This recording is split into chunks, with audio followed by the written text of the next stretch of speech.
भारत विरुद्ध अफगाणिस्तान कसोटी सामना। ठीक आहे, काही प्रॉब्लेम नाही। भारत विरुद्ध अफगाणिस्तान एकदिवसीय सामना, जरा लक्ष द्यायला पाहिजे। भारत विरुद्ध अफगाणिस्तान T20 सामना। भारतीय संघ खडबडून जागा होईल त्याचं कारण साधं आहे, आता अफगाणिस्तानचा संघ कोणत्याही परिस्थितीत T20 क्रिकेटमध्ये कमजोर लेखला जाऊ शकत नाही। त्याचीच बित्तम बातमी मी तुम्हाला देणार आहे, कारण बार्बाडोसमध्ये केन्सिंग्टन ओव्हल मैदानावरती भारत विरुद्ध अफगाणिस्तान सुपर 8चा भारतीय संघाचा पहिला सामना होणार आहे आणि त्याच्याविषयी मी बोलणार आहे। कुठेही जाऊ नका, बघत राहा तुमचा आवडता कार्यक्रम सुनंदन लेले क्रिकेट अँड बियॉन्ड।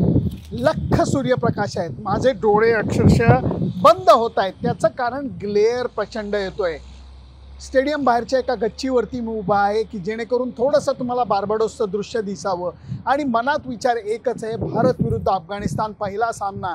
मी जसं सुरुवातीला म्हणलं, T20 क्रिकेट प्रकारामध्ये अफगाणिस्तान संघाला कुठलाही संघ कमी लेखू शकत नाही। त्याचं कारण या लोकांनी आता भरपूर T20 क्रिकेट खेळलेलं आहे, त्यांना अनुभव पाठीशी आहे आणि त्यांच्याकडे गुणवान खेळाडूसुद्धा आहेत ज्यांना IPL क्रिकेट खेळायचा अनुभव आहे।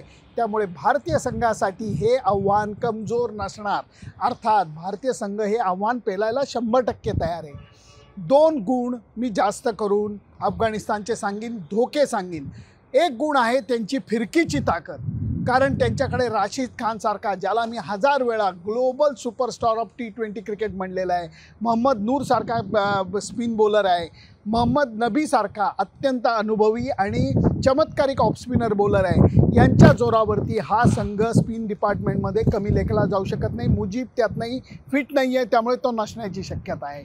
पण भारतीय संघाने याचा विचार पुरेसा केलेला आहे। त्यांना माहिती आहे की वेस्ट इंडिज संघाने जी रणनीती अवलंबलेली होती ती रणनीती अशी होती की राशिद खानला डोक्यावर बसून द्यायचं नाही, त्याला थोडंसं धोका पत्करून आक्रमण करायचं। ती गोष्ट करायचा प्रयत्न भारतीय संघ नक्की करेल अशी माझी अटकळ आहे।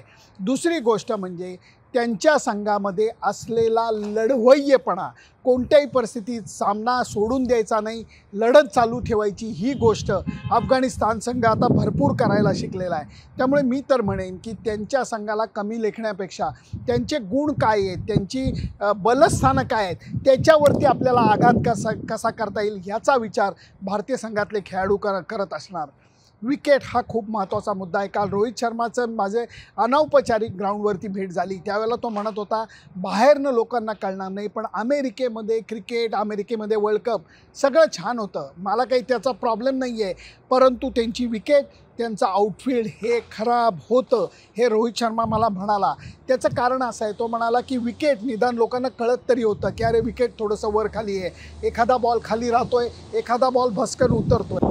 तर त्याचा प्रयत्न करत असताना तो म्हणला आउटफील्ड इतकं खराब होतं की आम्ही एकदाही नीट फिल्डिंग प्रॅक्टिस करू शकलो नाही। ती गोष्ट भारतीय संघाने इथं आल्यापासून लगेच सुधारलेली आहे।